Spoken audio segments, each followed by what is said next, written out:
Good morning students 8वीं class के social science subject को हम पढ़ रहे हैं। इसमें हमारा चौथा अध्याय चल रहा है। अध्याय है कानूनों की समझ। तो कानूनों की समझ में हमने कल ये जाना था कि कानून किस प्रकार से बनाया जाता है। साधारण कानून, साधारण बिल जो होता है वह किस प्रकार से कानून बनते हैं, इस पूरी प्रक्रिया को कल हमने समझा था। और आज हम देखते हैं कि धन बिल किस प्रकार से पास होते हैं। तो आज हम धन बिल पास होने की प्रक्रिया समझते हैं। तो बच्चों, धन बिलों में सबसे महत्वपूर्ण होता है बजट। बजट पास होना। तो बजट क्या होता है? बजट मंत्रिमंडल द्वारा तैयार किया जाता है और बजट होता है आगामी वर्ष का। जैसे वित्तीय वर्ष आरंभ होता है 1 अप्रैल से, तो 1 अप्रैल से पहले ये बजट तैयार करना होता है और इसमें आगामी जो अगला जैसे वर्ष है उसमें कितना खर्चे होने वाले हैं, कितनी उसमें आय होने वाली है, तो पूरी आय व्यय का अनुमानित ब्यौरा उसमें होता है। अनुमान, तो ये पूरी आय व्यय का अनुमानित ब्यौरा बजट में दिया जाता है।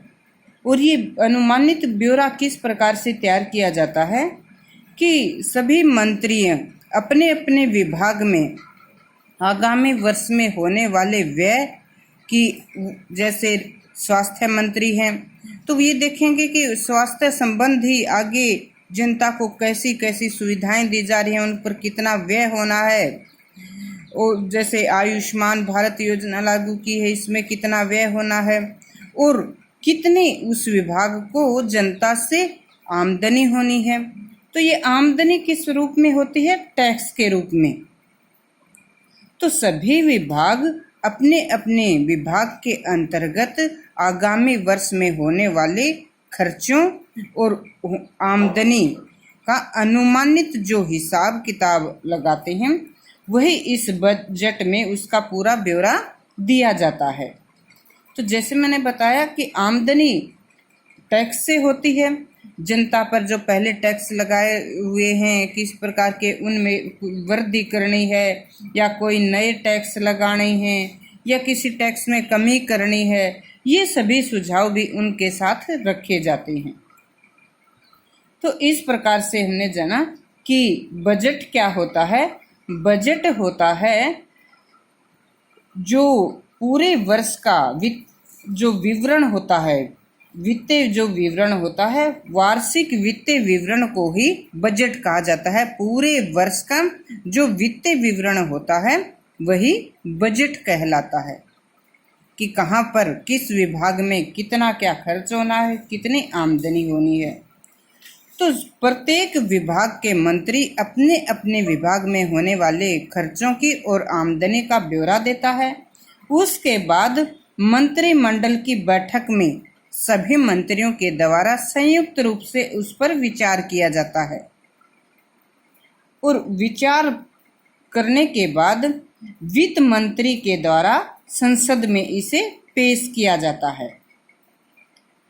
तो धन बिल में सबसे महत्वपूर्ण बजट ही होता है और संविधान की धारा 112 के अनुसार राष्ट्रपति को यह अधिकार है कि वह नया वित्त वर्ष आरंभ होने से पहले, नया वित्त वर्ष कब आरंभ होता है? 1 अप्रैल।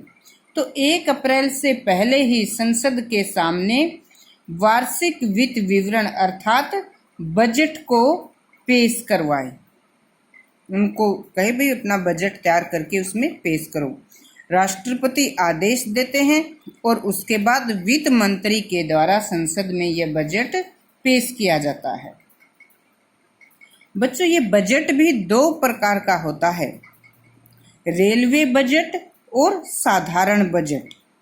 रेलवे विभाग जो है वो इससे अलग रखा जाता है। रेलवे मंत्री के द्वारा रेल बजट तैयार किया जाता है कि भारतीय जो रेलवे में किस प्रकार से कितना आगामी वर्ष में क्या क्या नई सुविधाएं, नई योजनाएं बनाई जाएंगी, उन पर कैसा खर्च आएगा और कितना उनसे जैसे रेल किराए द्वारा या अन्य और तरीके से अन्य और साधनों से किस प्रकार की आमदनी होगी। तो जो ये रेलवे बजट होता है ये अलग होता है, जो रेल मंत्री के द्वारा पेश किया जाता है, और साधारण बजट होता है ये वित्त मंत्री के द्वारा पेश किया जाता है। तो साधारण बजट में क्या होता है, जैसे मैंने बताया कि सभी विभागों के मंत्री अपने अपने विभाग में आने वाले वर्ष में जो खर्चे होते हैं, जो जनता को सुविधाएं देने में, कि परिवहन विभाग में हम इतने नई बसें आगे लगाएंगे, इतने नए रूट करेंगे, स्वास्थ्य विभाग, शिक्षा विभाग, तो हर विभाग में जितने आगे की जो योजनाएं होती हैं उनके आधार पर जो खर्चा होता है और जो आमदनी होती है जनता से उस सब का ब्यौरा होता है।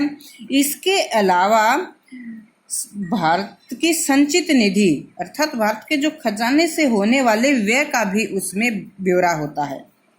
ये व्यय क्या होता है, राष्ट्रपति, राज्यसभा व लोकसभा के अध्यक्ष, सर्वोच्च न्यायालय तथा उच्च न्यायालय के न्यायाधीशों या संघीय लोक सेवा आयोग के अध्यक्ष आदि, इन सभी के वेतन कि आगामी वर्ष में इन सभी के वेतन में वृद्धि होगी या नहीं होगी, या इन सभी को जो अन्य सुविधाएं दी जाती हैं, अन्य जो भत्ते या सुविधाएं दी जाती हैं उनमें भी कितनी वृद्धि होगी, तो इनमें होने वाले खर्चे का भी जैसे विवरण होता है।